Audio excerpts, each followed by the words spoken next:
Donc, comme je l'avais indiqué, l'intitulé de ce cours, c'est effectivement, et je m'essaye de garder cette ligne de conduite, les défis que nous devons affronter au moment de la délivrance. Comme d'habitude, je me permets de rendre un vibrant hommage et une réelle reconnaissance à l'égard d'un de mes maîtres, qui s'appelle le Rav Elisha Vishlitsky, et il a diffusé des enseignements qui était suffisamment important. Il est moins connu dans le monde francophone. C'est pour ça que c'est l'occasion d'en parler ensemble. Je voudrais, avant d'introduire mon propos, vous évoquer une histoire, si je puis dire, qui est relativement connue concernant le respect de ses parents.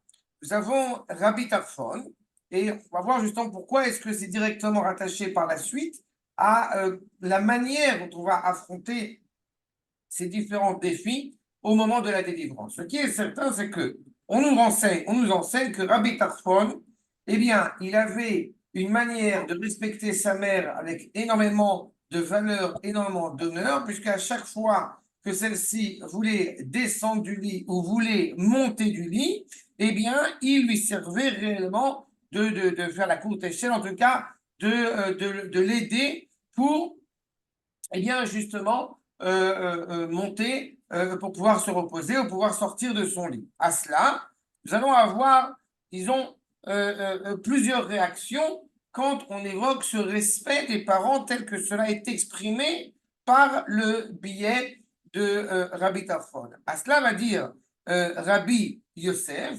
justement, première réaction, qu'en réalité, eh bien, on ne voit pas encore réellement la valeur c'est rare, pas Rabbi Yosef, je vais arriver dans 2 secondes, Rabbi Yosef. Les Rachamim vont dire que justement, on ne voit pas encore réellement la valeur exceptionnelle du respect des parents, parce que pour vraiment apprécier à sa juste mesure, eh bien, ce respect pour avoir accompli la mitzvah comme il se doit, il aurait fallu, d'une certaine manière, que eh bien, les parents prennent le portefeuille de leur enfant, le jette, sous-entendu, on jette cet argent et que l'enfant ne réagisse pas, n'ait pas un sentiment de rancœur à l'égard de ses parents qui ont, d'une certaine manière, gaspillé son argent. Top. Et on va voir justement, évidemment, qu'est-ce que cela clairement implique, justement, mais encore une fois, c'est le respect des parents de manière maximale et de c'est combien, encore une fois, on vient en tirer ici cette idée, on n'a aucun intérêt, aucune revendication à l'égard, justement, eh bien, des parents, et à ce moment-là, eh bien, on est capable de ne pas faire honte à l'égard de ses parents, de ne même pas en tirer, je reprends, de ne pas en tirer rigueur, si justement, eh bien, il y a cette somme colossale d'argent qui est dépensée par les parents. On a 2 autres remarques qui sont importantes en guise d'introduction, à savoir la remarque de Rabbi Yosef et de Rabbi Yochanan. Qui sont Rabbi Yosef et qui sont Rabbi Yochanan? Rabbi Yosef nous dit clairement que nous savons qu'il est aveugle. Rabbi Yosef est aveugle.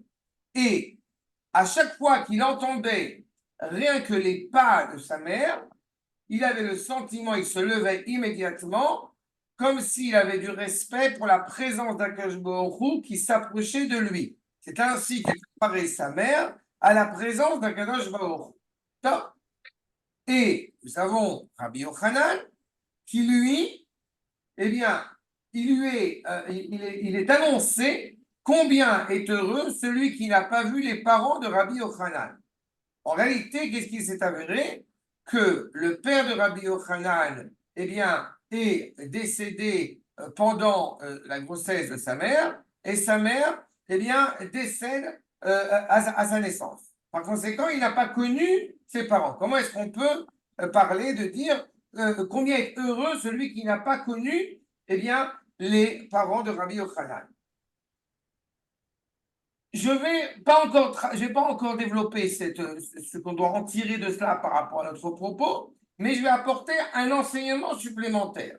un enseignement supplémentaire qui se trouve dans le Talmud de Yerushalmi concernant justement, eh bien, le respect de Rabbi Tarfon à l'égard de sa mère. On nous précise que quand effectivement sa mère voulait prendre l'air, elle avait la sandale, hélas, qui était déchirée, et quand effectivement, eh bien, il fallait essayer d'aider sa mère à marcher, tout de suite, Rabbi Yochanan mettait justement ses mains sous les pieds de sa mère pour l'empêcher d'avoir les pieds écorchés à cause, eh bien, du jardin qui peut impliquer. Et puis, Rabbi Tarfon est tombé malade. La mère demande expressément, justement, à ses compatriotes, à ses comparses, à ses maîtres, de prier pour Rabbi Tarfon qui a accompli avec force, lui qui est grand en Torah, eh bien, il a accompli le respect de ses parents avec énormément de valeur, avec énormément de mérite. Et puis, étrangement, les rabbins vont dire, il n'a pas fait encore la moitié du chemin. On peut avoir le sentiment que quelque part ici, il y a une critique à l'égard de Rabbi Tarfon de s'être comporté ainsi. Donc, en réalité, nous savons pertinemment que nous avons ici un regard qui est déjà sous-jacent par rapport au rôle qui est le nôtre, j'ai envie de dire, sur Terre, dans cette réalité, dans ce monde-ci. Pourquoi est-ce qu'on a besoin d'essayer de faire une hiérarchie, une concurrence de ce qui est réellement considéré comme le respect des parents? Comme si en réalité, à partir du moment où et on sait que la halakha est beaucoup plus tranchée, j'ai envie de dire, beaucoup plus réduite par rapport à l'accomplissement de cette mitzvah du respect des parents, qui ne va pas venir en contrepartie, qui va venir en contradiction avec le respect du foyer. Et pourtant, nous avons ici cette évocation pour essayer de saisir la force du respect des parents. Et quand nous avons Rabbi Yosef ou quand nous avons Rabbi Yochanan, nous mettons en évidence le fait que ce que nous devons à nos parents n'est pas monnayable, n'est pas comptable. Et donc, on est en train d'essayer de savoir si on est à la mesure de pouvoir appliquer, pratiquer cette mitzvah à sa juste mesure. En disant, selon les Chachamim, que Rabbi Tarfon n'a pas accompli la moitié de la mitzvah, est-ce qu'on doit considérer que cela comme étant une critique ou au contraire, c'est pour mettre en évidence, pour mettre en valeur, eh bien, la valeur de Rabbi Tarfon qui est malade et en cela, ça lui apporterait la guérison. Aux yeux de certains, à partir du moment où effectivement il est grand en Torah, à partir du moment où il a fait tellement de mitzvot, eh bien, il n'est pas légitime qu'il puisse être malade, qu'il ne puisse pas être guéri, parce que justement, il a fait tellement de choses, il a tellement de mérites. Et dans ce prisme-là, alors on pourra arriver à la conclusion de dire que la remarque des Chachamim est réellement méprisable, est réellement une critique à l'égard de Rabbi Tarfon. Eh bien, en réalité, et c'est ce que va nous dire notamment Rav Soloveitchik, c'est pas comme ça qu'il faut le comprendre. En disant que Rabbi Tarfon n'a pas accompli la moitié de ce qui incombe à cette mise de respecter ses parents, c'est pour que justement il y ait une justification à rester encore sur terre pour compléter sa mission, pour compléter le rôle qui est justement le sien. Et nous avons déjà, je répète, de manière sous-jacente, ce qui est à nous importer face à une épreuve justement au moment de la Géoula. Parce que justement, quand arrive la délivrance, là encore, nous verrons chez les Rachamim qu'il y a deux regards essentiels, deux approches. Justement, les mêmes qui ont essayé de développer, d'évoquer le respect des parents, nous allons les retrouver dans le rapport à l'égard de la Géoula, à savoir Rabbi Yochanan et Rabbi Yosef. Rabbi Yochanan, il insiste sur le fait que la Géoula est quelque chose de tellement exceptionnel qu'on ne peut pas s'en rendre digne. On est incapable réellement de voir à quel point la Géoula est exceptionnelle. à quel point nous pouvons faire preuve d'une reconnaissance à la hauteur de ce qu'est la Géoula.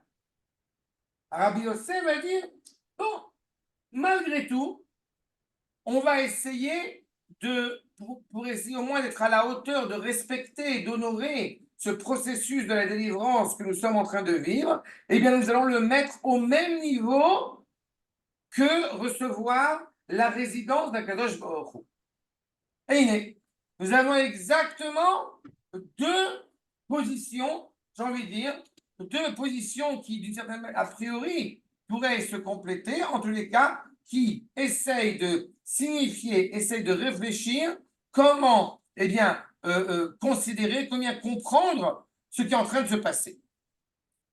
Ça, Rabbi Yosef, justement, puisqu'on nous a dit, on l'avait, je vous rappelle, pour une fois, pour que je sois clair, on avait soulevé l'idée que Rabbi Yosef était aveugle.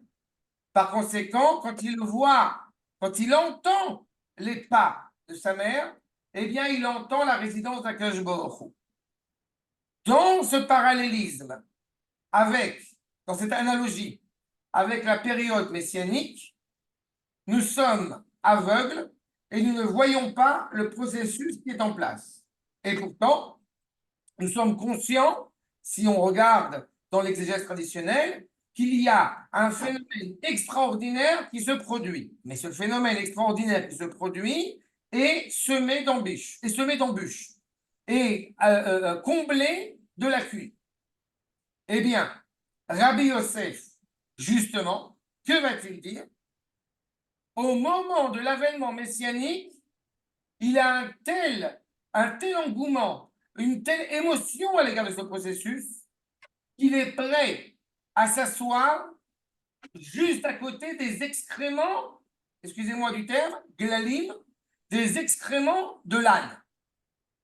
Il compare cette réalité à laquelle nous aspirons, qui est une réalité tellement exceptionnelle, mais que je suis incapable de voir à sa juste mesure, que même les excréments, eh bien, de cet âne ont une valeur extraordinaire. Comme si justement c'était la résidence d'un groupe qui arrive.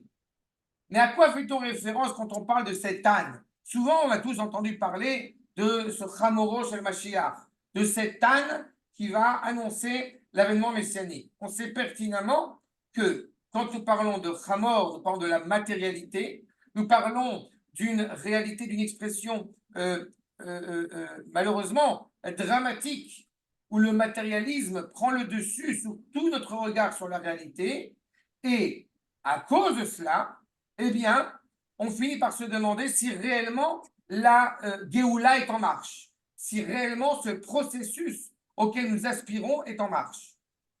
À ce titre-là, certains évoqueront l'idée qu'il n'est pas possible qu'il y ait la Géoula si le Ham Israël ne fait pas de Tchouva. Sauf que la Halacha a tranché, à savoir que la Géoula ne dépend pas de la Teshuvah. Ce n'est pas parce que les Juifs vont se mettre à faire Shabbat, manger kasher, tout ce que vous voulez, qu'à partir de ce moment-là, eh bien, la Géoula va venir. Ce n'est pas comme ça que la Halacha a été tranchée. Nous avons un processus qui est en marche, un processus qui est, encore une fois, indiqué en son nom, au nom d'Akadosh Baruch Hu, pour lui, et que par conséquent, à partir du moment où il est en marche, eh bien même les réalités les plus, peut-être les plus désuètes, les plus nauséabondes à laquelle nous pourrions être confrontés, il n'en demeure pas moins qu'on sait les honorer à leur juste place, puisque justement, de la même manière, sans faire de mauvaises comparaisons, que Dieu préserve, mais de la même manière que Rabbi Yosef parle de sa mère, et comme il est aveugle, il parle de la Shrina, de la même manière, quand on voit un processus qui n'est pas peut-être le plus noble, le plus extraordinaire qui soit, mais en sachant que de toute façon, Ani ve Rochev al-Chamor, le Mashiach tel pauvre, comme il est dit chez le prophète Zécharia, tel pauvre qui va sur l'âne, même dans une réalité où la matérialité eh bien, prend un sens qui est trop exagéré, à ce moment-là, on est aussi capable de voir le produit qui est en marche. J'ajouterai un petit détail sur ce point, à savoir que l'âne, je vous le rappelle, est un des rares animaux, et ce n'est pas un hasard si on parle justement des glénies, c'est un des rares animaux qui ne s'applique pas. Il y a une question, pardon? Ah, je croyais qu'il y avait une remarque. C'est un des rares animaux qui ne s'arrête pas pour faire ses excréments. C'est-à-dire que dans le processus de la Géoula, il peut y avoir des périodes absolument, encore une fois, dramatiques. Et pourtant, c'est un processus qui est en marche, un processus qui se poursuit. Mais pourquoi l'âne? Ok, il y a le jeu de mots, Hamor, Homer, on connaît. C'est par rapport à la matérialité que je viens d'évoquer. Mais pourquoi l'âne? Et pourquoi justement Rabbi Yosef est prêt à s'asseoir auprès des excréments de cet âne? En réalité, l'âne qui est évoqué, on se rappelle que dans la paracha, justement dans la paracha de Bo, on en parle, le Pidyon Achamor.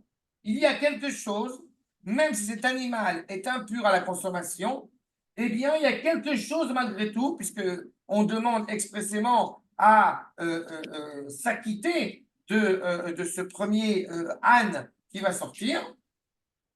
C'est-à-dire qu'il y a quelque chose de pur, il y a quelque chose d'absolument exceptionnel à travers le prisme du Hamor. Même dans cette vérité qui est impure, il y a quelque chose, et il faut essayer de chercher, d'approfondir, qui relève de la noblesse du projet messianique.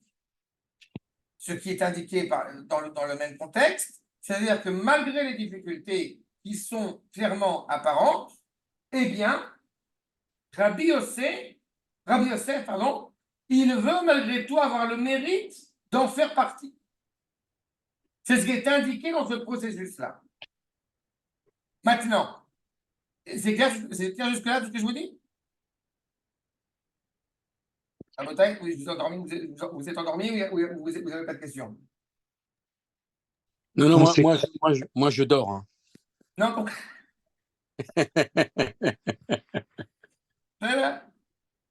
vous comprenez la problématique là? C'est qu'on parle de quelque chose, encore une fois, on l'a vu, c'est pas un hasard si j'ai pris ces deux phénomènes très importants, enfin ces deux phénomènes, ces deux concepts qui sont évidemment très importants, le respect des parents et d'Afka la Géoula. On sait pertinemment que, on l'a vu dans on l'a vu dans la paracha de Yitro cette semaine, sur le fait de l'importance de respecter ses parents pour que, eh bien, et je vais volontairement l'expliquer de la manière suivante, pour que ta vie sur terre, et c'est pas écrit sur terre, mais sur la terre, donc comprenez, sur Eretz Israël, à la Adama, elle ait un sens. C'est toujours coutume d'expliquer que quand on parle de Arichut Shanim, eh bien, on parle de vivre vieux. Quand on parle de Arichut Yamim, eh bien, on parle d'avoir un sens à sa vie. C'est-à-dire que plus on va avoir ce respect à l'égard de ses parents, avec ce qu'ils représentent, parce que là, encore une fois, ce respect des parents, il est directement rattaché à Kadosh Baruch Hu. Plus on est conscient de cela, plus évidemment notre vie sur Terre, elle a un sens. On a une identité qui est transmise depuis Abraham Avinu jusqu'à aujourd'hui. Cette identité-là, encore une fois, elle est aussi indicative dans le processus de la délivrance. On se rappelle qu'au moment de l'alliance avec Akadosh Baruch Hu, on sait pertinemment que de nombreuses épreuves, que de nombreuses royautés vont se succéder. Et pourtant, le Ramban, au sujet du verset Gam et Agoy Dan Anochi, le Ramban, je vous le rappelle, va insister sur le fait que toutes les nations qui vont succéder à l'Égypte, mère de tous les exils, eh bien, Akadosh Baruch Hu les jugera et les condamnera pour avoir porté préjudice auprès du peuple juif. Et on est conscient de cela, et on est conscient vers où allons-nous.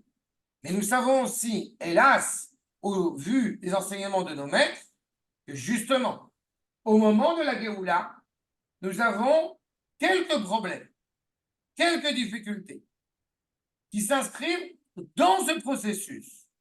Donc la question, elle est très simple. Comment allons-nous aborder cette période? Ou alors en disant, de toute façon, vaut mieux pas y être. Je dois tellement à Kadosh Baruch Hu, comme on l'avait avec Rabbi Yochanan, ses parents n'ayant pas vécu avec lui, donc il n'a pas l'obligation d'une certaine manière de respecter ses parents, peut-être c'est la meilleure solution. ne soyons pas acteurs dans ce processus, comme ça on arrive tous les problèmes. Mais la halakha, d'une certaine manière, elle n'a pas tranché dans ce sens-là. Elle a tranché au bout du compte comme Rabbi Yosef, j'ai envie de dire, malgré les difficultés, en disant que je vais me servir de ces difficultés. Je ne vais pas appeler ça des obstacles, je vais appeler ça des défis. Et Dieu sait combien les défis sont nombreux. On va en citer quelques-uns.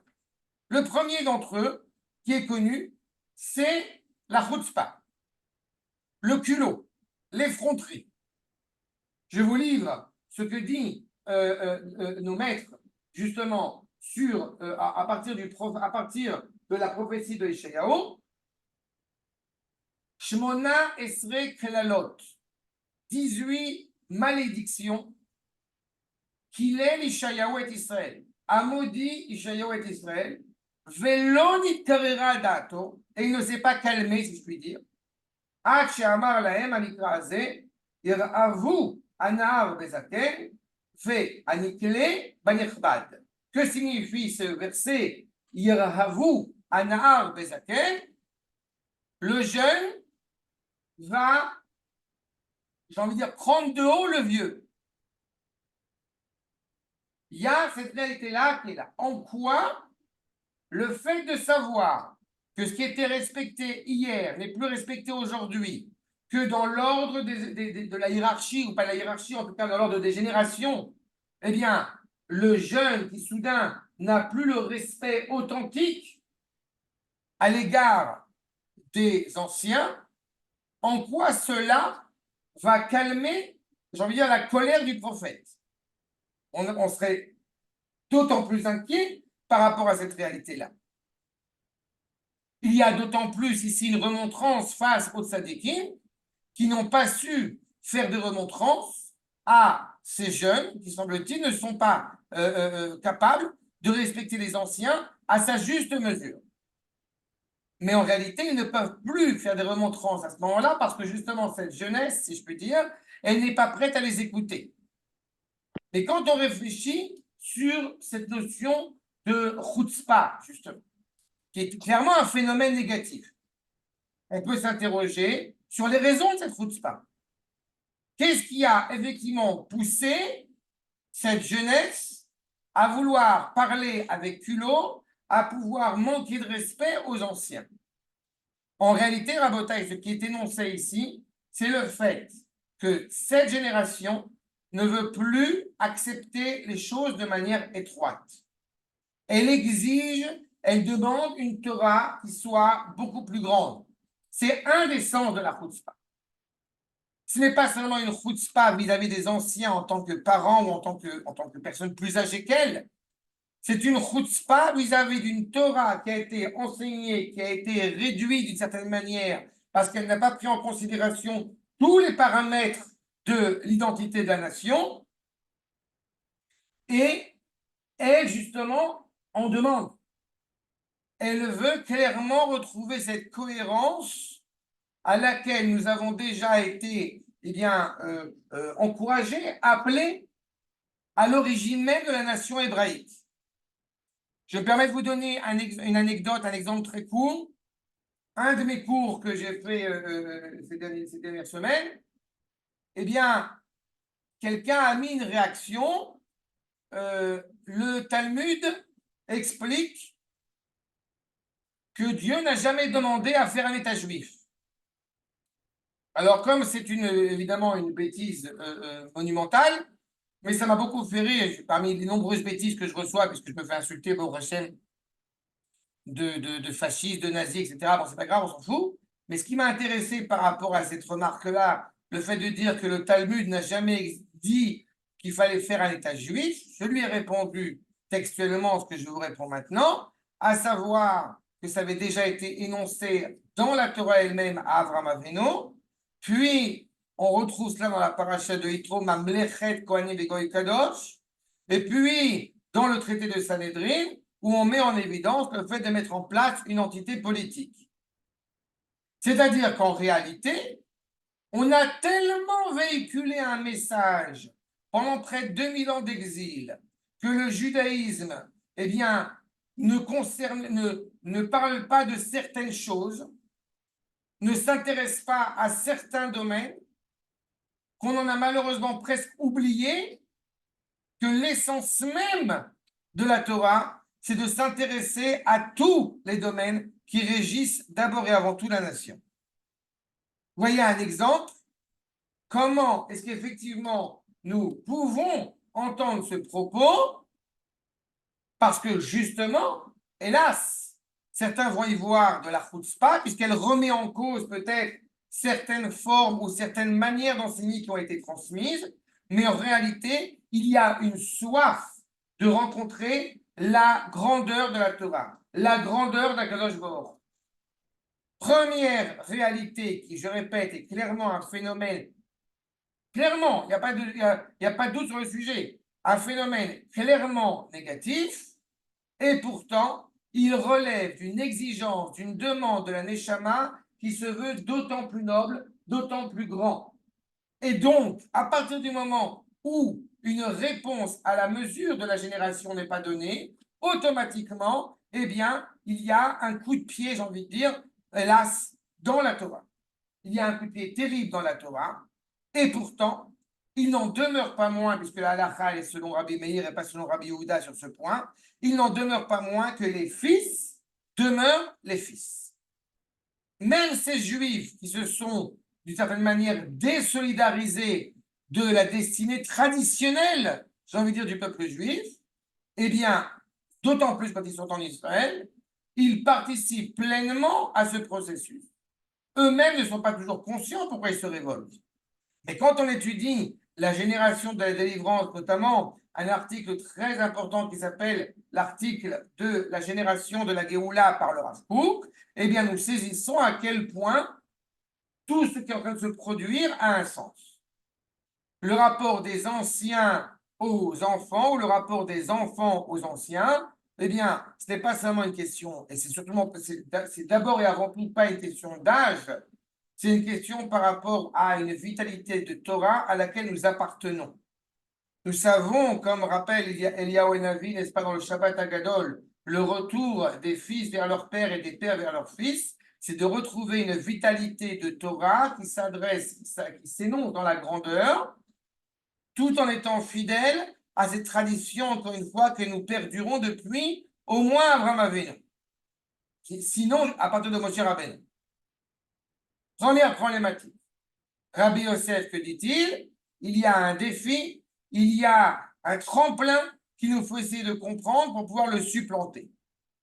Deuxième problématique qui est évoquée, on nous dit que le Ben David ne vient pas jusqu'à Ad chez Techele Peruta Minakis.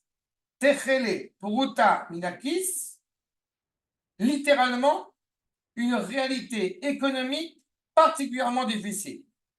Le sens le plus simple, le plus obvieux, c'est de dire qu'effectivement, les gens n'ont plus d'argent dans leur poche. C'est-à-dire qu'il y a effectivement une réalité économique difficile à laquelle nous devons faire face. Et là encore, comment allons-nous relever ce défi? Que comprenons-nous derrière cette évocation de Techele Puruta Minakis? Va dire le Hadmor de Satmer. Il rapporte les propos de quelqu'un qui a reçu le souffle, un éclairage presque prophétique de Eliyahu Navi.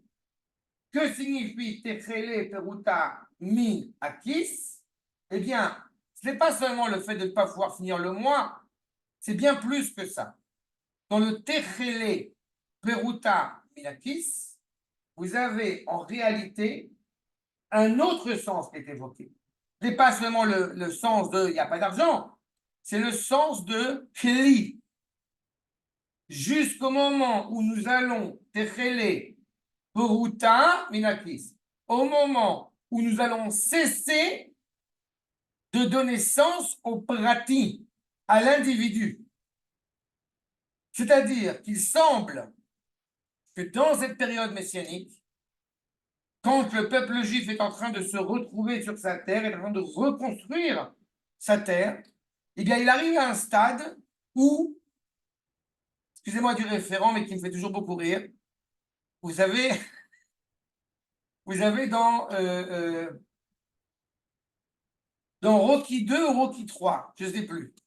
Mais je ne sais plus comment il s'appelle, il dit à Rocky, il t'est arrivé ce qu'il peut y avoir ce qu'il peut y avoir de plus grave chez les boxeurs, tu t'es embourgeoisé. C'est exactement ce qu'on est en train d'évoquer maintenant. Alors le problème n'est pas de devenir bourgeois, c'est pas ça le problème. Mais techele pruta minakis, au moment où nous allons justement, eh bien, arriver à dépasser cet individualisme exacerbé. Il semble qu'à ce moment-là, David Amelech, le Ben David peut arriver. C'est-à-dire qu'en réalité, ce qui ici est sous-jacent, encore une fois, dit en allusion, ce qui est quelque chose de profondément négatif, ou d'un point de vue financier, d'un point de vue économique, ou que le peuple devient, eh bien, très individualiste, tel qu'on le voit dans le monde occidental, à ce moment-là où le peuple juif sort de cet individualisme et se reconnaît comme étant un keli, comme étant un ustensile pour la Géoula, pour servir à Kadosh Baruch Hu, à ce moment-là, eh bien, le Ben David peut arriver. Parce qu'encore une fois, et Dieu sait combien j'ai l'occasion de le rappeler, vous voyez, on peut se rendre compte aisément, beaucoup de maîtres, beaucoup de communautés ont essayé, bien avant Herzl, d'essayer de se restructurer en Israël. Et pourtant, ils n'y sont pas arrivés. Il y avait un Beth Midrash comme si, lituanien, chassidi, ashkenazi, sfaradi, ce que vous voulez. Mais Herzl a fait partie des pionniers à essayer de mettre en place un congrès qui va inscrire tous les juifs pour forger justement cet État. Il a fallu sortir de cet individualisme confortable pour pouvoir s'inscrire, et puis ce sera son cas, puisqu'il mourra, comme vous le savez, d'un arrêt cardiaque à 44 ans, de sortir de cet individualisme-là pour s'inscrire encore une fois dans le collectif. À ce moment-là, eh bien, il est clair que la Géoula peut arriver. Et nous voyons ce qui est fédérateur à tous les événements et tous les épisodes que je vous apporte ici, qui sont inscrits dans l'exégèse traditionnelle, eh bien, des obstacles. La Géoula implique, nous avions parlé le dernier cours, les difficultés au moment de la Géoula. Nous voyons ici à quel point ces obstacles sont des défis auxquels nous sommes invités à nous confronter et supplanter. Obstacle supplémentaire, nous dit la Gemara, En ben David ba, la Géoula, au moment où on va se désespérer de la délivrance. Reprenons un petit peu en arrière. En Égypte, Moshe et Aaron arrivent pour sauver le peuple, pour le sortir d'Égypte. Et à ce moment-là, eh bien, d'abord, les maîtres eux-mêmes ne vont pas oser rentrer avec Moshe et Aaron dans le palais du Pharaon parce qu'il y a une certaine crainte qui est notable. Mais allons plus loin que cela. Une fois que Moshe et Aaron ont parlé avec le Pharaon, les Bnei Israël de prime abord, eh bien, leur reprochent la démarche qu'ils ont mis en place. Ils vont blesser Moshe et Aaron. Ils sont dans un état de stress absolument terrible, dû à l'esclavage qu'ils sont en train de vivre. Et certains commentateurs diront sur ce point, avant, ils nous haïssaient sans raison, maintenant, vous leur donnez des raisons de nous haïr. Voilà l'état des lieux en Égypte. Quand le Rachaim HaKadosh va commenter ce verset, il va mettre en évidence le fait que malheureusement, à ce moment-là, nous n'avons pas encore reçu la Torah. Nous avons un souffle roi. Nous avons un souffle qui est réduit parce que nous n'avons pas la Torah qui nous permet d'être attachés à l'absolu, qui nous permet d'être attachés à un espoir inaltérable, invincible. Nous sommes en Égypte. Il nous manque cette réalité-là. Cette attente, d'un côté, de la délivrance qui est inhérente en tant que fils d'Abraham et de Yaakov, qui est inhérente à nous et qui doit nous ouvrir notre cœur, qui doit nous éclairer, qui doit nous exalter. Mais d'un autre côté, n'ayant pas encore reçu la Torah, eh bien, on n'est pas forcément à la mesure, dans cet équilibre, dans l'harmonie, de pouvoir dépasser les difficultés que nous vivons au moment de la délivrance. Cette scission, si je puis dire, entre d'un côté l'attente de la délivrance et d'un autre côté la réalité dans laquelle nous vivons, qui est inscrite dans ce processus. Je pense que vous serez d'accord avec moi, personne n'oserait dire je ne suis pas intéressé à ce qu'il y ait Beth Amikdash. Je ne suis pas intéressé à vivre en Eretz Israël avec le Mashiach. Mais dès qu'on nous allons essayer de développer cette idée en expliquant, en exposant ce que cela implique, automatiquement, eh bien, il y a une certaine retenue si nous ne sommes pas rattachés à la Torah. Que signifie construire le Beth Amikdash? Comme vous le savez, je me permets de le rappeler, ça veut dire balayer sur le Harabaït. Et tu ne te rends pas compte, si demain nous faisons une opération pareille, eh bien, le monde entier sera contre nous. Et pourtant, nous sommes inscrits dans un processus. Mais le commentaire du Rav Chaim HaKadosh est quand même, malgré tout, me laisse perplexe, puisque d'un côté, il parle de cette valeur, de cette attente de la délivrance, et d'un autre côté, il n'oublie pas de rappeler, justement, que nous n'avons pas encore reçu la Torah. Mais alors, dans ce cas-là, tous les gens, si on comprend dans ce sens-là, tous les gens qui sont animés par la Torah, qui étudient la Torah, devraient, dès à présent, faire tout ce qui est en leur pouvoir pour être en Israël, puisqu'ils connaissent les textes certainement 100 fois mieux que moi, et pourtant ils ne le sont pas forcément. Que signifie, que veut nous dire le Orachem HaKadosh quand il nous parle justement de ce qu'est en réalité un Ben Torah? On le retrouve chez lui, on le retrouve chez le Maharal de Prague. Le Ben Torah est quelqu'un qui est animé à exprimer la valeur et la parole de la Torah. Et là, Rabotai, je mets en évidence quelque chose qui est très important. Il ne s'agit pas d'une connaissance uniquement intellectuelle, textuelle des textes, même si ceux-ci sont évidemment fondamentaux et très importants, mais à quel point il est animé avec cette fidélité, avec cette confiance indéfectible, indubitable envers Akash Baruch Hu et le processus dans lequel nous sommes inscrits. Et la Torah, à ce moment-là, eh bien, est un Sam Chaim, le meilleur médicament qu'il soit.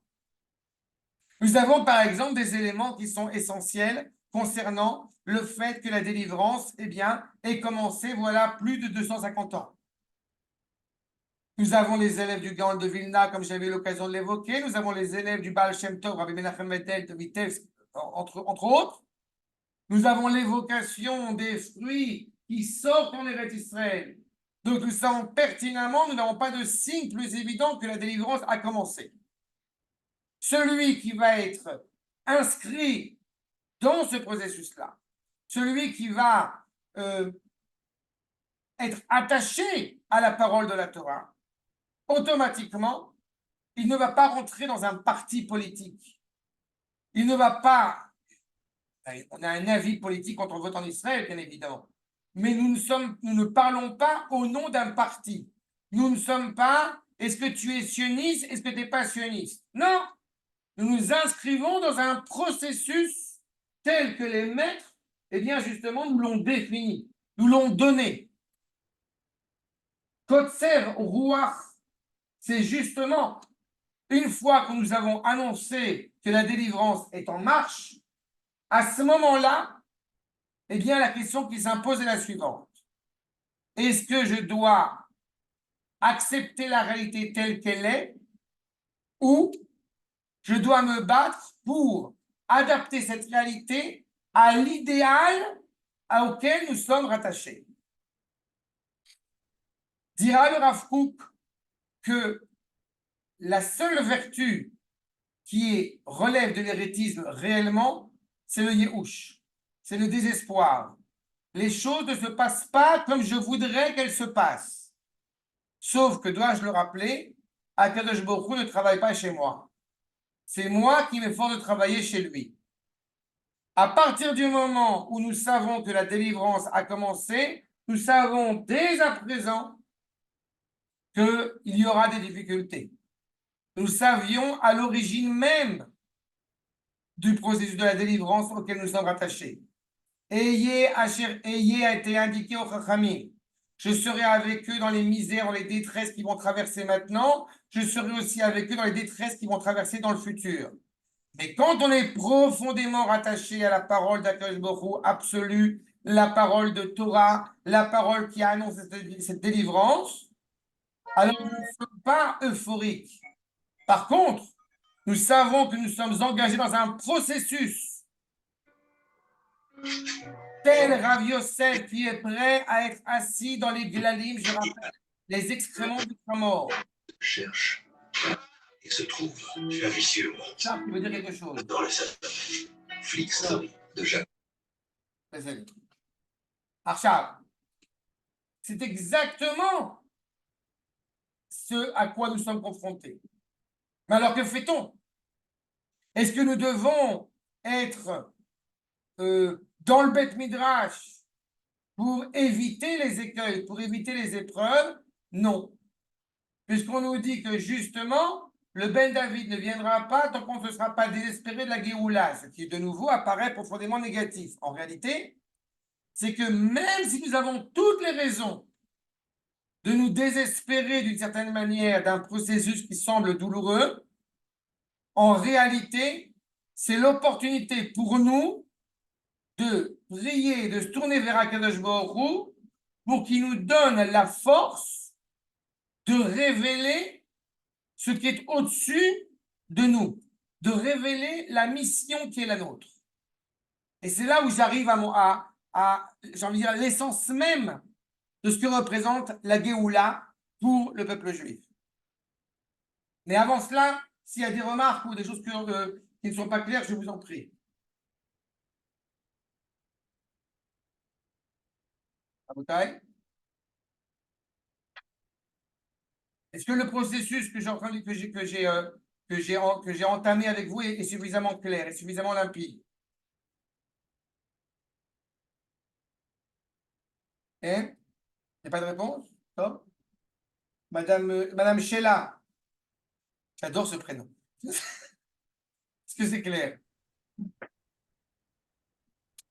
J'entends rien, mais Alors, Madame Sheila a un souci de micro. Ah, d'accord. Donc, elle n'a pas de question ou elle a une question, mais elle n'arrive pas à la poser. Alors, à mon sens, elle n'a pas compris grand-chose, mais ne peut pas se manifester. Ah, elle n'a pas compris. Ah, non, c'est important, non. Non.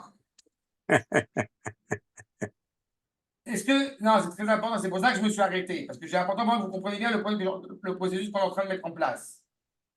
Ce qui m'a apparu important dans ce que je suis en train d'évoquer avec vous, c'est la chose suivante. Je vous ai donné une liste de mots, de virus, pas de virus, mais en tout cas de difficultés qui sont inhérentes au processus de la délivrance. Et des difficultés qui sont encore une fois profondément douloureuses, profondément délicates. Et de la même manière que nous pourrions avoir la démarche de dire on ne va pas y arriver, on ne peut pas les surmonter, laissant tomber, par rapport au devoir de reconnaissance à l'égard de nos parents, nous pourrions avoir la même démarche par rapport à la délivrance. Mais les maîtres, justement, nous amènent à bien réfléchir sur ce que représente la délivrance, à savoir d'abord et avant tout sanctifier le nom d'Akadosh Baruch Hu. Toutes les difficultés que je vous ai soulevées sont des difficultés visibles. Tout celui qui a l'occasion, que ce soit en Israël et même en dehors d'Israël, mais tout celui, encore une fois, qui observe, qui scrute la réalité dans laquelle nous sommes attachés, nous voyons bien à quel point ces différents méfaits, ces différentes épreuves, nous les vivons, j'ai envie de dire, on dirait en hébreu, al-bessarenu, on les vit dans notre chair. Mais c'est là où la question réellement posée, de savoir relever ces obstacles, parce que l'objectif de la délivrance n'est pas la sérénité. La finalité, j'ai envie de dire, de cette délivrance à laquelle nous aspirons, n'est pas de vivre les pieds en éventail sur une île déserte. La finalité de la délivrance, c'est d'abord d'œuvrer en son nom. D'abord, de préparer un lieu de résidence pour Akadosh Baruch Hu lui-même. Et donc, c'est essentiel, ces difficultés. C'est essentiel quand Quel Pardon. Il y avait une question, une remarque, je ne sais pas. Non? Et après, j'aurai une question. Après. Je finis juste ma phrase et je vous écoute. Voilà. Et c'est essentiel de bien comprendre qu'on ne peut plus se limiter, on ne peut plus se contenter à une Torah qui serait étroite, et comme je l'ai indiqué, ce qui impliquerait ce culot, parce que justement, on veut une Torah qui soit entière, qui soit complète, qui soit la plus vaste, la plus étendue possible. Il y a d'autres points que je vais évoquer dans quelques minutes, mais je vous écoute. Bah, c'est un petit peu difficile tout ça à visualiser, à imaginer, ne serait-ce que par une notion d'époque. C'est-à-dire que nous, on vit dans un monde, et à toutes les époques, ça a parlé de la Géoula, de la délivrance, du Mashiach qui va venir, mais c'est comme si, enfin, je veux dire, comment va être le monde? Parce que nous, par exemple, si c'est dans le monde actuel, on est dans notre monde, mais pour tous ceux qui ont attendu et qui ont dit que les morts vont ressusciter, ben, ils vont ils vont être propulsés dans un autre monde si c'est dans notre monde qui est incompatible avec ce qu'ils ont connu. Et de la même façon que si nous, on nous propulse dans un autre monde, ben, c'est pareil. Enfin, je sais pas, il y a quelque chose qui me dérange. Enfin, voilà, enfin, je sais pas si c'est clair ce que j'ai dit, mais voilà. C'est une remarque qui est très importante et ça me permet justement de bien répondre. C'est super important ce que vous avez soulevé maintenant. Il se trouve que pendant 2000 ans, on a parlé de la Géoula sans vraiment savoir de quoi on parlait. On ne parle pas des maîtres, mais on avait besoin d'utiliser des images pour essayer des métaphores, pour essayer, eh bien, je veux dire, de faire rêver un petit peu le commun des mortels dans le peuple juif. Mais nous avons, enfin, il n'y a pas que lui, mais lui, il a beaucoup expliqué. Nous avons notamment le Rambam dans son introduction à la Mishnah de Sanhedrin, qui va expliquer, qui va développer tous les épisodes de la période messianique. On a fait des mélanges pendant quelques années, je vais être gentil, pendant quelques centaines d'années. C'est-à-dire qu'on a mis sur le même plan le monde futur, le Mashiach, la résurrection des morts, et je ne sais quoi d'autre encore.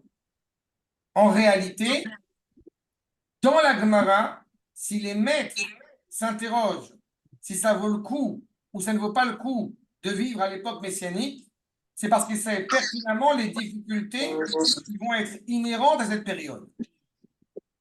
Maintenant, quand on parle, je peux vous dire en quelques mots des points essentiels. La résurrection des morts, ne serait-ce que ce que vous avez évoqué, elle n'a rien à voir avec le Mashiach. Pour beaucoup de gens, tout ça, c'est bien des mélanges. La résurrection des morts, elle devrait avoir lieu grosso modo au 10e millénaire. Donc vous avez le temps de voir venir.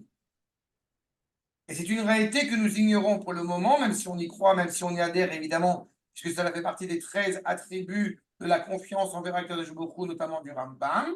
Mais on sait pertinemment que la résurrection des morts, si ça vous intéresse, je vous enverrai le lien des deux cours que j'ai fait sur le sujet. Qu'est-ce que c'est que la résurrection des morts? Comment est-ce qu'elle s'indique? Qu'est-ce qui se passe pour la Neshama pendant ce temps, avant que la résurrection des morts elle arrive à la fin des temps?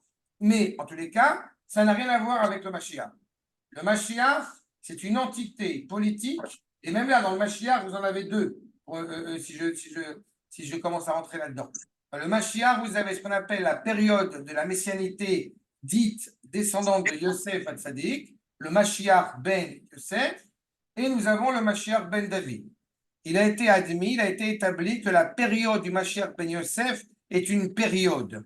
Ce n'est pas une personne, mais c'est plusieurs personnes, plusieurs mouvements, plusieurs groupements humains au sein du peuple juif qui participent à cet avènement de la messianité de Yosef. A contrario, celui qu'on appelle le Mashiach ben David, est réellement une personne. Et pour faire court, le Mashiach ben David, c'est un premier ministre qui s'avérera en fonction des actes qu'il va commettre, qui s'avérera être descendant du roi David, qui aura les qualités, les vertus qui existaient chez David et qu'on retrouve chez lui. D'accord? C'est ce qu'il faut comprendre. Donc c'est quelque chose de très concret, très inscrit dans la terre. Comme je l'ai dit, pendant 2000 ans, nous avions une réalité totalement désertique en Eretz Israël. En revenant en Eretz Israël, nous avons des signes, puisque Baruch Hashem, les maîtres l'ont déjà évoqué, déjà après le Shulchan Aruch, après Maran Bet Yosef, nous avons un certain nombre de générations qui vont se succéder et qui vont essayer de faire refleurir Eretz Israël. J'ai souvent l'habitude, la coutume de citer Mark Twain dans Abroad the Innocent et d'autres comme Lamartine ou comme Chateaubriand qui parlent d'une terre fantoche, d'une terre désertique en arrivant en Eretz Israël, et ce jusqu'à début, milieu du 19e siècle, et nous avons, Baruch Hashem, depuis, eh bien, un refleurissement de la terre. Nous avons déjà, dans la prophétie de Yecheskel, chapitre 36, à partir du moment où vous avez des fruits qui poussent, vous avez des floraisons en Eretz Israël, il n'y a pas de signe plus évident que la délivrance a commencé. D'accord? C'est clair sur ce point? Maintenant, c'est clair? Oui. D'accord? Maintenant, dans ce processus-là, auquel on pourrait, je répète, on pourrait être euphorique en se disant, ça y est, je suis arrivé en Israël, le peuple juif est en Israël, on a tout réglé. Eh bien, voilà que les Chachamim nous disent, voilà ce qui va se passer. Voilà quand le... Pardon? Okay. Voilà que le Ben David, eh bien, il y a un certain nombre d'obstacles qui vont, j'ai envie de dire, attarder sa venue. Et attarder sa venue, et on voit quels sont ces obstacles. Et je répète, ces mêmes obstacles, ces mêmes embûches sont des embûches que nous vivons aujourd'hui, auxquelles nous sommes confrontés aujourd'hui. C'est-à-dire Comme je l'ai cité, cette réalité où vous avez des juifs qui sont totalement éloignés de la Torah et qui pourtant, voire même sont très méprisants à l'égard de la Torah, et pourtant s'inscrivent dans un processus exceptionnel à l'égard de l'entité elle-même.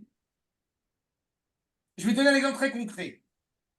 Tu peux avoir un certain mépris, je ne dis pas que c'est ton cas, mais tu pourrais avoir un certain mépris à l'égard d'un juif qui ne va pas hésiter à manger du porc le jour de Yom Kippour, qui a un gros tatouage sur le bras, et par contre, il est en ce moment à Gaza, et quand tu lui demandes pourquoi tu es là, mon peuple est le plus important de la terre.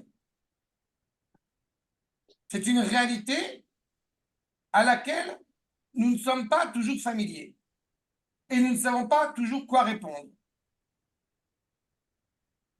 À l'inverse, une personne m'a parlé, peu importe à quel mouvement religieux elle appartient, mais elle ne comprenait pas pourquoi, dans une histoire de couple, elle ne comprenait pas pourquoi est-ce qu'un jeune homme, eh bien, laissait sa femme et ses enfants pour aller se battre à la guerre. Sous-entendu qu'il y a une compréhension totalement abjecte de la Torah en pensant que la nation a plus de valeur que ta femme et tes enfants. Je me permets de vous dire, pour ceux qui je pense que vous me connaissez tous, mais ceux qui ne le savent pas, j'ai quelques élèves que j'appelle mes enfants affectueusement qui sont en ce moment à Gaza ou dans le Nord. Donc, je ne vous cache pas que quand j'entends ce genre de propos, j'ai les poils qui se hérissent.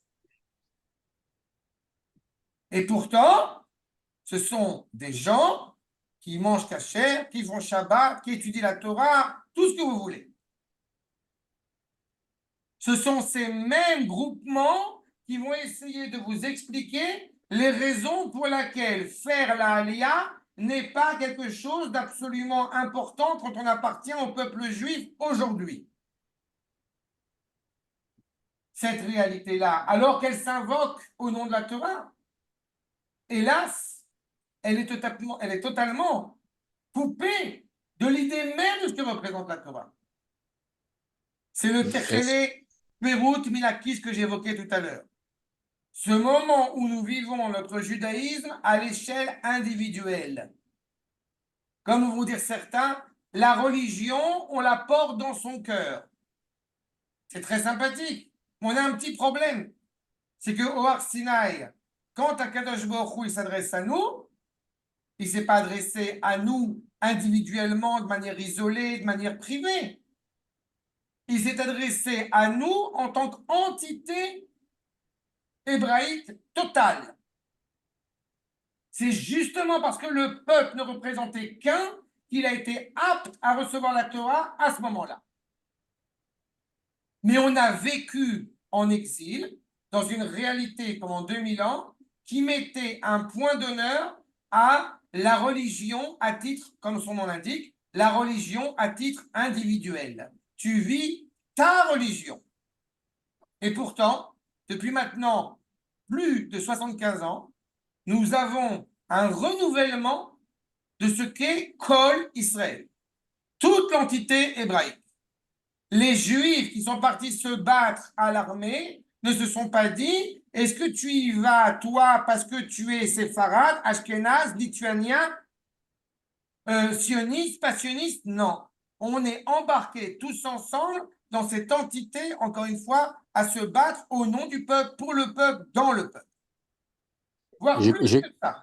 Le Hadmor de Satmer, les Chassidés Satmer, ça leur a apporté énormément de se soucier que les soldats avaient à manger le Shabbat. Ils se sont préoccupés de leur apporter à manger pour le Shabbat. On sort de l'individualisme. Techele Perbruta Minakis. J'ai croisé, David, je m'excuse, en sortant de Mincha tout à l'heure, un petit jeune, à qui j'ai dit, évidemment, tu me connais un petit peu, après le bac, tu pars en Eretz, évidemment. Et il m'a dit, ben moi, je voulais partir, mais en fait, ma mère, sujet que je connais bien personnellement, ma mère ne veut pas me laisser partir parce qu'elle veut que je fasse des études, elle veut que je reste près d'elle, etc., etc. Et j'ai demandé à mon rave, est-ce que je devais aller contre l'avis de ma maman ou pas? Et il m'a dit, surtout pas. Qu'est-ce que tu veux que je te réponde? Bah, ce que tu veux, hein, mais voilà, je me dis, c'est marrant parce que quand j'avais 16 ans, j'ai vécu la même chose et j'ai justement écouté ma maman et j'ai 64 ans, je suis assis en France aujourd'hui, c'est dommage. Voilà ce que je lui ai répondu. Après, aller contre son rave, je lui ai dit, peut-être t'as pas écouté ou t'as pas demandé d'avis assez différents auprès de rabbinim un peu différents, qui t'auraient peut-être pardon, montré ou démontré que parfois, je ne dirais pas qu'il faut désobéir à ses parents, mais parfois il faut réfléchir peut-être différemment, je ne sais pas. C'est toute la problématique que je viens de soulever par rapport au respect des parents. Et voilà, c'est ça. La problématique que j'ai soulevée au nom du respect des parents, en tant que bon juif séfarade, j'ai connu cette fameuse phrase « Tu dois respecter ton père et ta mère, c'est la mitzvah la plus importante de la Torah ». Là, je suis un vrai papa, maman, c'est absolument faux. La mitzvah la plus importante, et c'est justement par rapport à la Géoula que ça rentre dans mon propos, c'est de respecter Akadosh Baruch Hu. La mitzvah la plus importante, c'est Anochi Hashem Elohecha Asher Otzecha Meret Mitzrayim. C'est là que ça commence. Ça ne veut pas dire qu'on doit manquer de respect à ses parents, mais on respecte ses parents au nom du respect qu'on a à l'égard d'Akadosh Baruch Hu. Si mes parents, je vous rappelle, me demandent, que Dieu préserve, me demandent de leur apporter un verre d'eau et d'allumer en même temps la lumière Shabbat, je leur apporte le verre d'eau, mais je n'allume pas la lumière Shabbat. Ce qui vous montre bien qu'encore une fois, tout ce qui anime le juif est dans sa relation avec Akadosh Baruch. Est-ce que Akadosh Baruch est intéressé, alors que je viens d'essayer de donner quelques illustrations à mon propos, Est-ce que Akadosh Baruch Hu est intéressé à ce que le peuple juif prenne une part active vraiment au processus de la délivrance du peuple juif qu'il est en train de vivre? Pour ceux qui n'avaient pas saisi la réponse elle est tranchée, elle est claire, elle est évidente.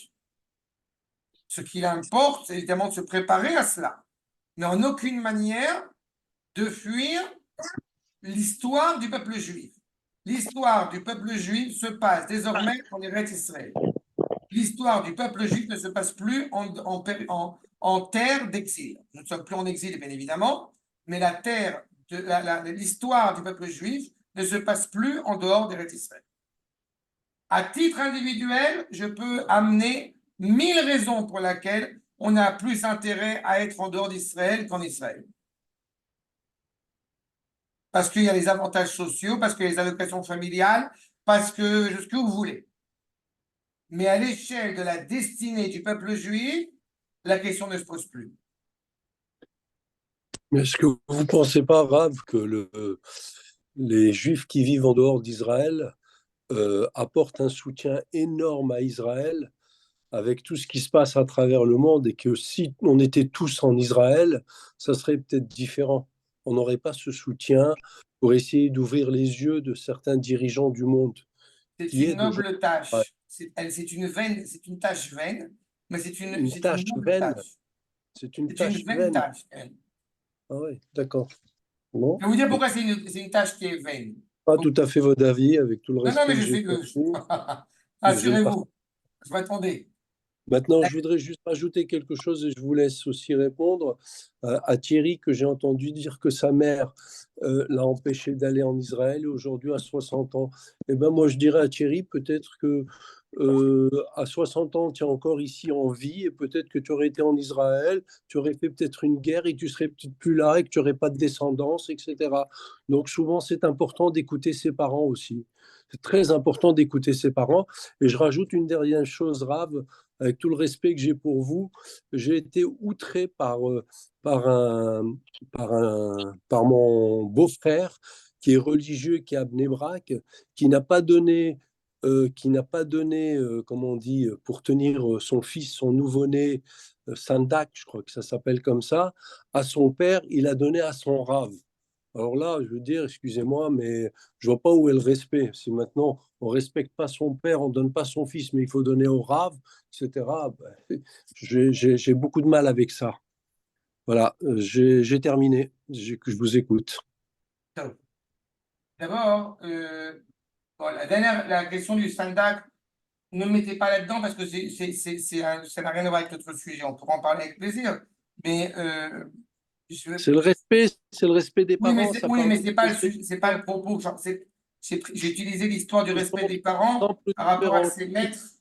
J'ai utilisé le rapport des parents pour montrer comment est-ce que les maîtres, justement dans cette même relation qu'ils ont à l'égard des parents, ils ont ce rapport à la Géoula et on va y revenir par la suite, Bezrat Hashem. Je voudrais simplement aborder la question que vous avez évoquée juste avant. Et encore une fois, ça montre bien toute la problématique que nos maîtres soulèvent quand ils parlent du Techele Ruta Minakis. Je répète. D'abord, je vais le dire autrement. Il y a une question qui a été posée par un maître d'Afrique du Nord, au Rav Tzvi Pessar Frank, un des premiers maîtres à l'avènement de l'État, un grand maître. Est-ce qu'il vaut mieux partir en Israël au risque, là vous parlez d'une guerre, mais allons même plus loin que ça, au risque qu'il s'écarte de la Torah? Nous savons malheureusement des histoires absolument terribles au début de l'État, de volonté, de tentative d'essayer d'amenuire cette exaltation spirituelle qu'avaient certains juifs. Et la question est posée au Rav Tzvi Pessar Frank, vaut-il mieux venir en France, en partant d'Afrique du Nord, en l'occurrence à Aix-les-Bains, ou alors venir en Israël? Et le Rav Tzvi Pessar Frank a répondu la réponse suivante. Il vaut mieux venir en Eretz Israël. Même s'ils vont s'assimiler, ça n'a pas loupé. La génération après, les Juifs qui avaient vécu en Eretz Israël se sont écartés de la Torah. Les Juifs qui étaient installés à Aix-les-Bains se sont renforcés, si on peut dire, dans la Torah. Ça, c'est la deuxième génération. Que s'est-il passé à la troisième génération? La troisième génération, les Juifs qui étaient installés en Eretz Israël et qui s'étaient a priori éloignés de la Torah, leurs enfants commencent à entamer un processus de retour.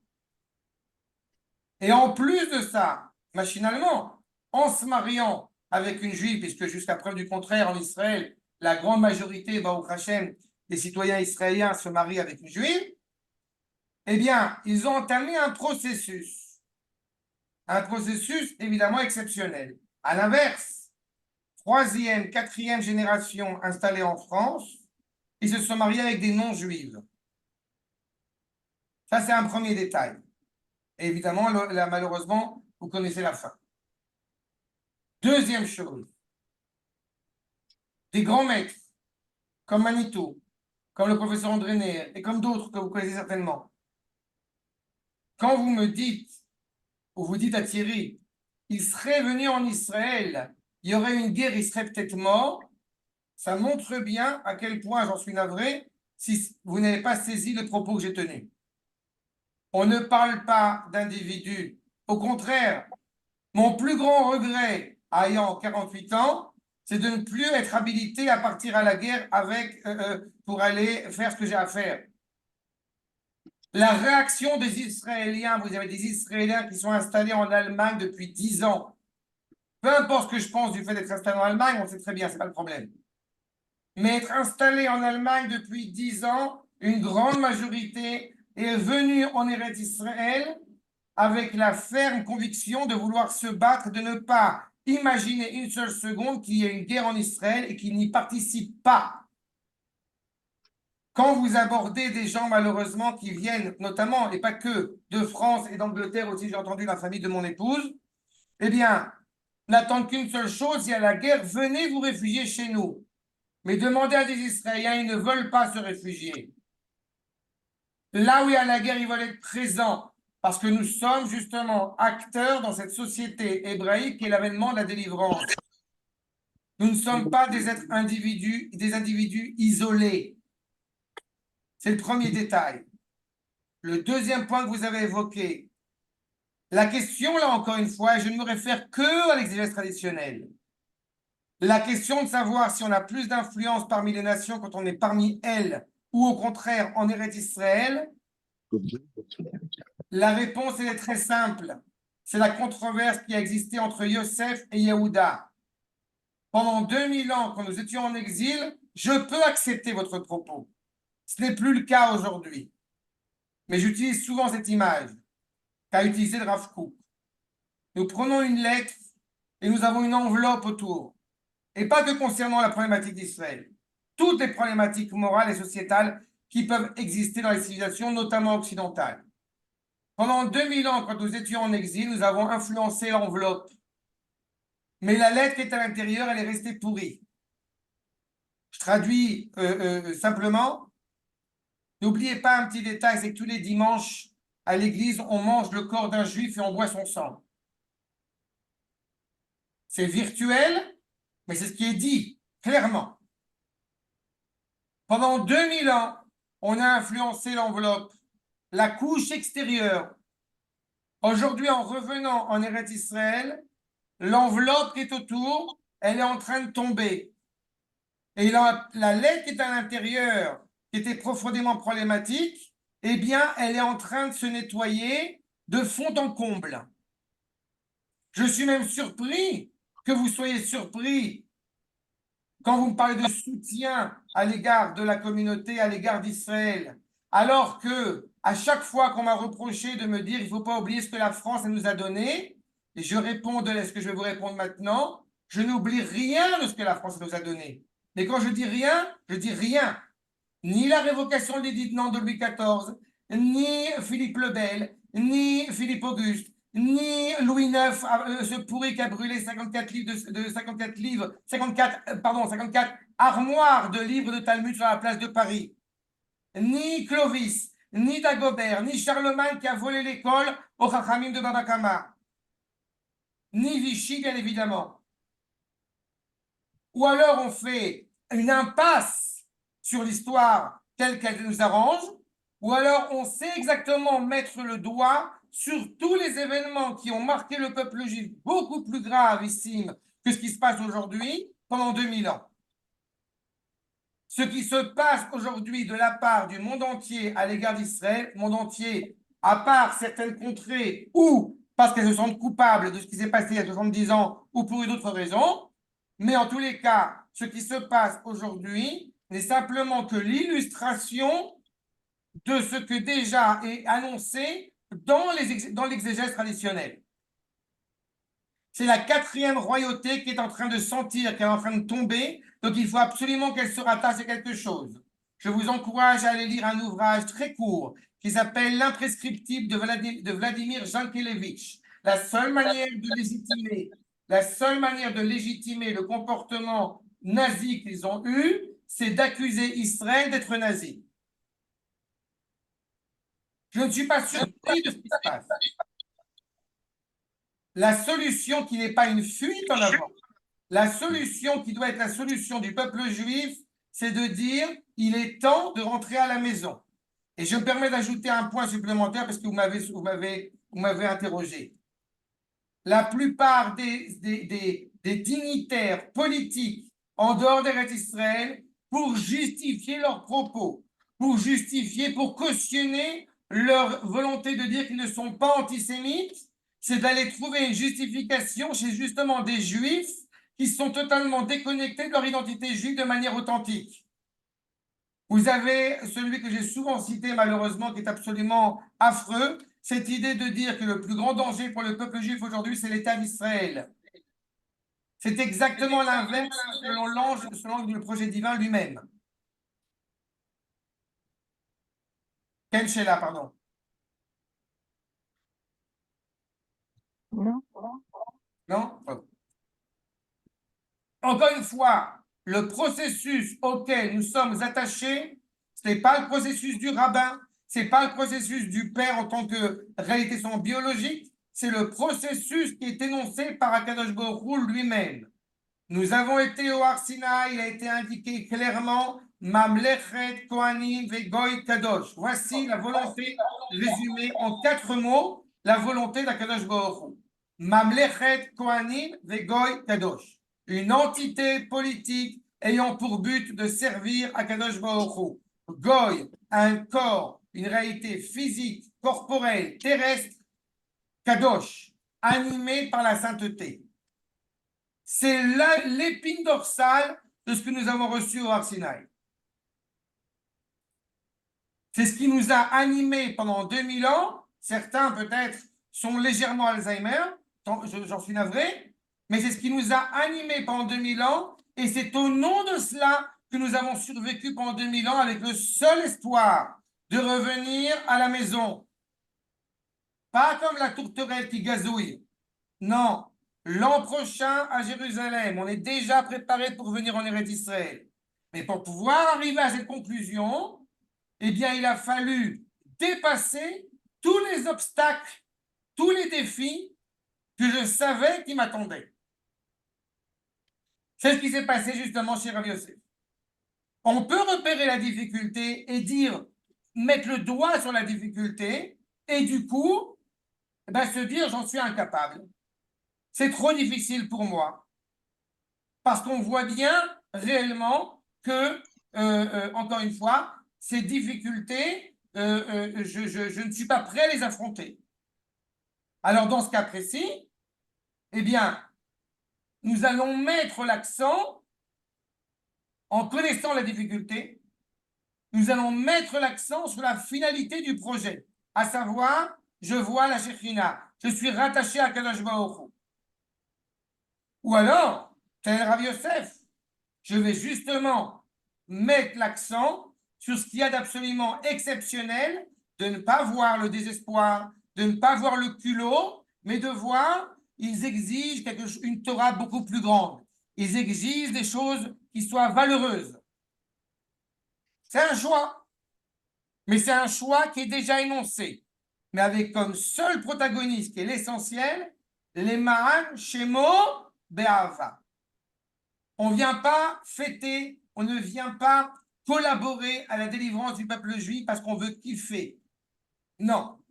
On veut collaborer à la délivrance parce que c'est pour cela qu'il nous a créés. C'est pour lui permettre d'avoir un lieu de résidence. Leman Shmo, c'est pour son nom, c'est en son nom. Et il se trouve que dans sa grande miséricorde, dans sa grande affection pour nous, il nous permet, il nous encourage à nous réjouir d'être inscrits dans ce processus. Je reprends la question des parents une seconde. D'un point de vue strict, au niveau de la halakha, les parents ont l'obligation d'habiller leurs enfants, de les nourrir et de leur permettre d'étudier la Torah. C'est les 3 points essentiels. Je pense que tous les parents qui sont ici présents, vous ne me direz pas le contraire, vous ne vous êtes jamais contentés de faire cela. Le petit bisou avant de dormir, la petite histoire, écouter les cauchemars, écouter les histoires. Vous voyez bien qu'on fait beaucoup plus. C'est exactement cette problématique-là. Ce que nous devons aux parents est exceptionnel, extraordinaire. Par rapport à l'anecdote que vous avez racontée, Monsieur Usan, c'est pas que je veux faire la paix pour éviter que peut-être une incompréhension, mais il est possible qu'il ait donné à son premier fils, à son père, l'honneur d'être sandak, et puis à son rave, le deuxième fils. T'en sais rien. Je ne suis pas témoin de cet épisode. Mais pour notre propos, c'est avant tout être conscient, encore une fois, la mission à laquelle nous sommes, qui est la mission qui nous incombe. Quand il y a une difficulté dans la Géoula, Moshe retourne vers Akadosh Baruch Hu. Mais pas pour lui dire on en a marre, c'est fini. Je suis ton envoyé. C'est le rôle que tu m'as octroyé. Permets-moi de le faire de la manière la plus authentique, la plus cohérente possible. C'est justement parce que Moshe est totalement dévoué à la mission à laquelle il est assigné que la Torah demeurera éternellement Torah Moshe.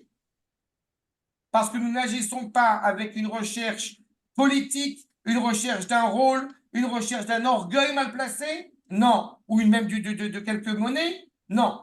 Nous agissons uniquement pour essayer d'être le plus fidèle à ce projet divin, à cet amour inconditionnel que nous essayons d'avoir à l'égard d'Akadosh Baruch Hu.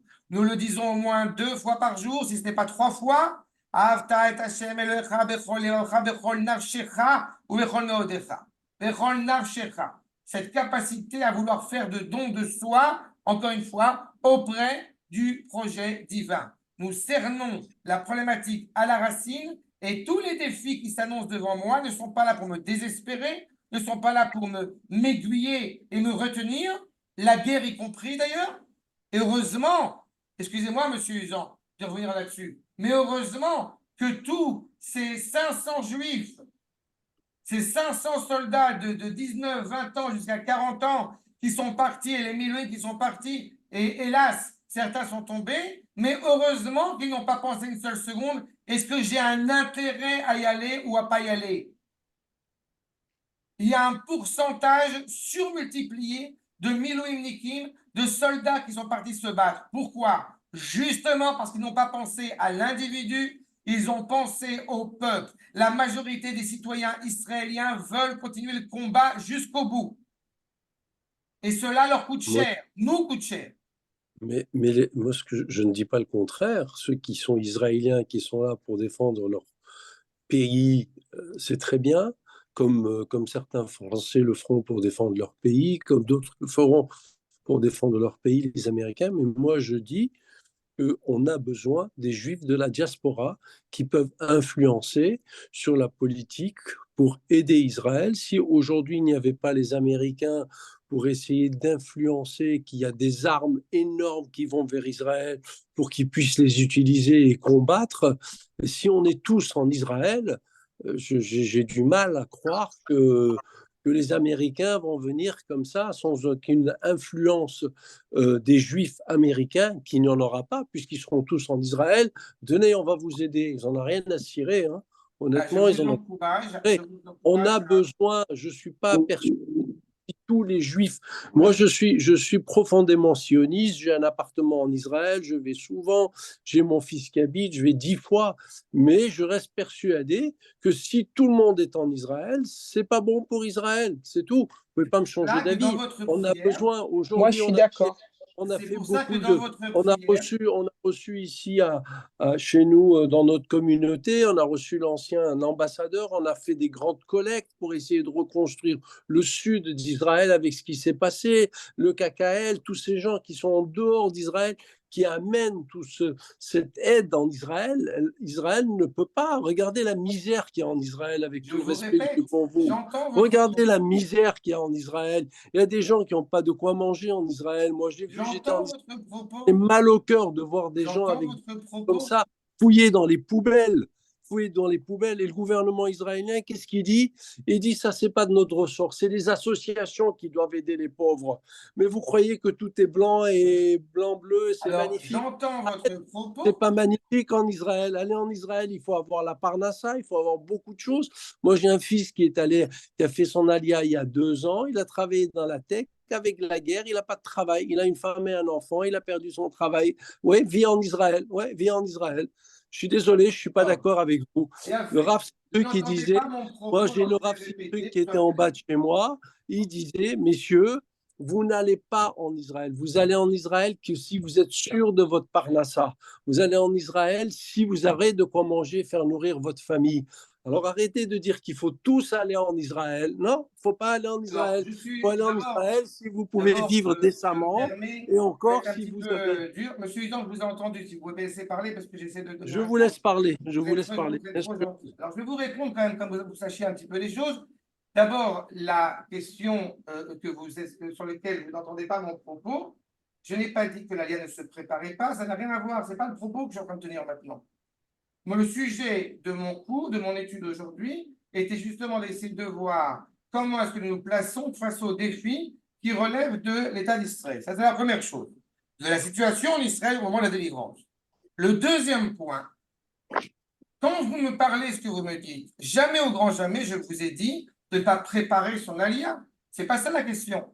Il y a différents processus, il y a différents... Et Dieu sait combien certains courageux arrivent à s'organiser malgré tout, à balayer dans les rues. Et croyez-moi, je sais de quoi je parle. Et malgré tout, assurent encore une fois leur avenir en Israël. Tout ce que vous me dites, je ne peux pas l'affirmer, puisque encore une fois, je suis acteur de cette société. Et si vous me connaissiez un peu mieux, vous sauriez que moi-même, je ne suis pas le plus grand des milliardaires. Maintenant, le propos n'est pas là. Je m'inscris sous un autre angle. Je m'inscris d'abord et avant tout en arme à l'égard de la Torah. Est-ce que quand vous faites la liturgie, quand vous priez 3 fois par jour, et que vous demandez justement Teka, Beshofar, Gadol, Eferut, Kibut, Kaluyotenu, est-ce que vous demandez le retour en partie du peuple juif sur Eretz Israël? Est-ce que quelque part dans l'exégèse traditionnelle, un seul endroit est-il indiqué que seulement une partie doit revenir en Eretz Israël, mais qu'une autre partie n'est pas censée revenir ou pas? Je ne l'ai pas vu. Donc, je ne vais pas vous citer une source qui n'est pas une source traditionnelle. Je sais que c'est quelque chose qui est aujourd'hui très à la mode. On peut dire tout et n'importe quoi sur la Torah, mais je ne me permettrai pas de dire quelque chose qui va à l'encontre de ce que la Torah dit elle-même. Les 4/5 du peuple juif ne sont pas sortis d'Égypte, ils ont totalement disparu de l'histoire du peuple juif. Je ne dis pas que vous devez monter, d'abord je ne vous dis rien du tout, puisque je fais ce cours encore une fois à des gens qui s'interrogent et auxquels j'essaie de répondre, mais si vous me demandez, je ne vous dis pas que vous devez monter demain, je dis simplement, et ce que vous avez soulevé d'ailleurs ayant un appartement en Israël, c'est une première étape. À partir du moment où une personne, elle peut se permettre, elle s'organise, elle fait des études de marché, là, je suis très confiant ce que je dis maintenant, elle fait des études de marché, elle regarde les écoles des enfants, la communauté, ce que vous voulez, tout cela, encore une fois, dans un processus d'apprendre l'hébreu, évidemment, de prime abord, tout cela s'inscrit dans un processus qui, encore une fois, met en place concrètement ce processus de l'Alia. Est-ce que, oui, tout le peuple juif doit être en Eretz Israël, mais ce n'est pas moi qui le dis.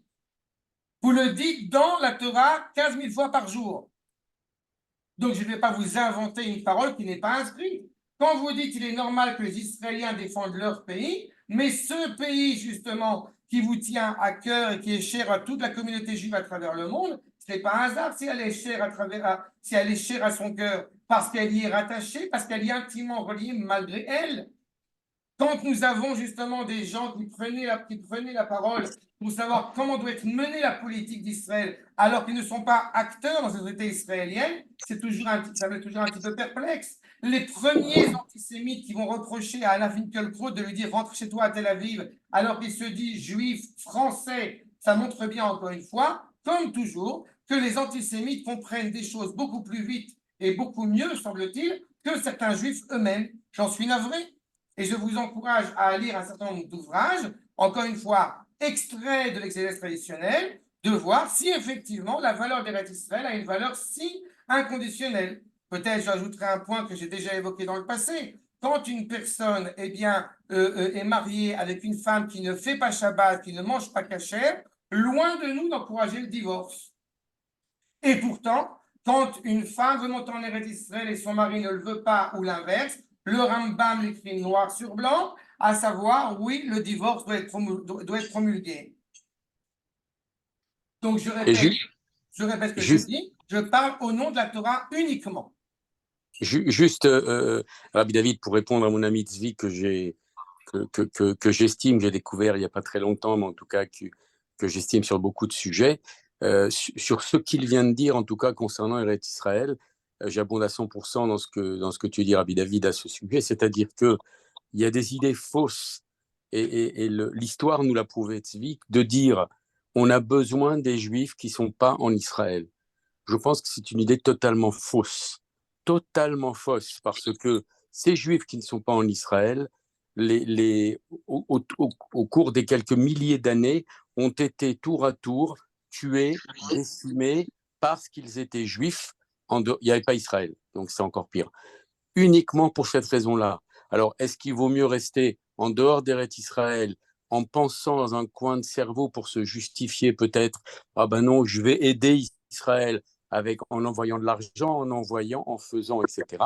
Ou bien de dire tous les Juifs en dehors d'Israël vont monter en Israël, c'est-à-dire qu'il va y avoir tout à coup 10 millions de plus qui vont être en Israël, c'est-à-dire 20 millions, où là, plus aucun problème ne se posera. Nous serons tous en Israël. La terre sera peuplée entièrement de Juifs, comme le parle d'ailleurs, comme on le dit dans la Haftara sur le Mashiach. La terre va refleurir, tous les territoires seront là. C'est un petit peu ce que l'on lit et ce que l'on voit aujourd'hui. Et Tzvi, avec toute l'affection que j'ai pour toi, me dire que les États-Unis, on a besoin d'eux et que sans eux, c'est l'inverse. Sache qu'aujourd'hui, les États-Unis nous aident parce qu'ils ont un intérêt à nous aider. Et que demain, ils n'ont plus d'intérêt à nous aider, ça s'arrête instantanément. Quel que soit, d'ailleurs, on voit maintenant que ça se retourne.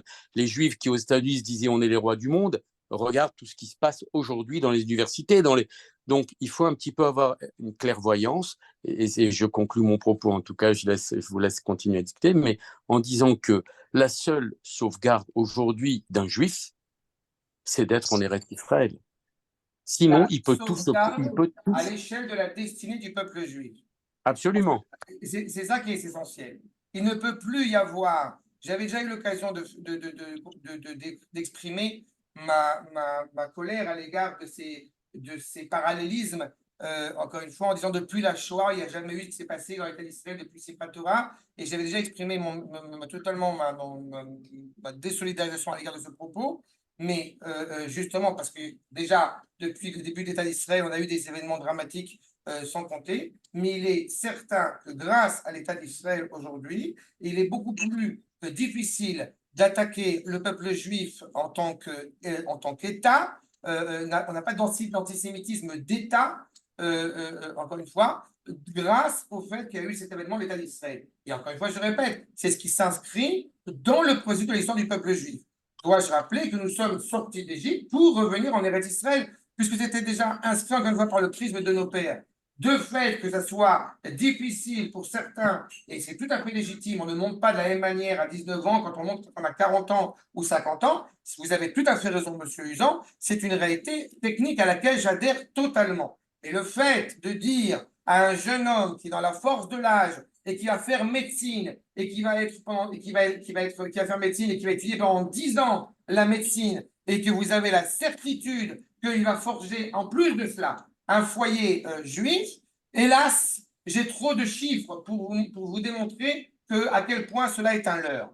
Mais il est certain, encore une fois, je répète, que la destinée du peuple juif ne se passe que chez elle. Et je répète, le sujet de mon cours aujourd'hui n'était pas de vous démontrer, ça serait un sujet vaste que j'ai déjà traité dans le passé aussi, et vous êtes conviés à voir les autres cours que j'ai faits dans ce même cadre concernant la valeur d'Eretz Israël, mais j'ai surtout mis ici l'accent sur le fait qu'on entend ces propos, du fait qu'il y ait des difficultés, du fait qu'il y ait la guerre, du fait que vous aviez une marche dans malheureusement beaucoup de villes en Israël, une marche totalement tordue, UES, appelez-la comme vous voulez, en Eretz Israël, du fait qu'il y ait du port en Eretz Israël, du fait qu'il y ait des gens qui soient loin de la Torah en Eretz Israël. Toutes ces difficultés, tous ces défis qui existent en Eretz Israël, et loin de moi de les remettre en cause parce que je les vis, je suis acteur dans cette réalité-là, eh bien, j'ai simplement essayé de vous montrer que la Gemara, que les maîtres en parlent déjà, et ils donnent un sens qu'il nous faut saisir pour mieux comprendre la société israélienne dans sa réalité actuelle. C'était ça le but essentiel de mon propos aujourd'hui. D'accord? Oui, d'accord. Ok. Et encore une fois, monsieur, je dis monsieur Isan parce que vous m'avez soulevé par rapport à cela. Si vraiment, encore une fois, ces propos vous interpellent, et j'en suis très heureux que ça vous interpelle, j'ai déjà fait dans ce même groupe-là un cours sur le fait de faire la Aliyah et ça. Regardez sur mon site là-bas et sur la chaîne YouTube, il y a beaucoup de choses que j'ai fait qui traitent vraiment de ces sujets-là et j'essaie d'y répondre en tout cas de la manière la plus authentique et la plus honnête possible. D'accord? Ok. D'accord. Mais écoutez, je vous remercie de vos réponses. Et comme l'a dit, je rajoute encore une petite phrase pour finir, comme l'a dit Manitou, que l'on questionnait en disant est-ce qu'il vaut mieux être un bon juif religieux en Chutz La'aretz plutôt que d'être ou bien être un juif non religieux en Eretz Israël? Il a répondu on peut tout simplement être en bonne santé, c'est-à-dire être un juif religieux en Eretz Israël. On a mis de côté cette réalité-là, mais il faut comprendre, nous avons un grand privilège, c'est un grand défi d'appartenir à cette génération. Si Akadosh Baruch Hu a fait en sorte que notre génération, alors qu'elle ne l'a peut-être pas forcément mérité, mais en tout cas c'est ce qui se passe, si notre génération a ce privilège d'être acteur dans ce projet que nous attendons depuis, j'ai envie de dire, depuis la nuit des temps, eh bien, il faut s'en réjouir et surplanter, relever les défis qui nous sont lancés, parce que la fin, je vous spoil l'histoire, il y aura un happy end à la fin. Mais ça va prendre du temps. Happy end. Il y aura un happy end, voilà. À la fin, ça sera un bon recette.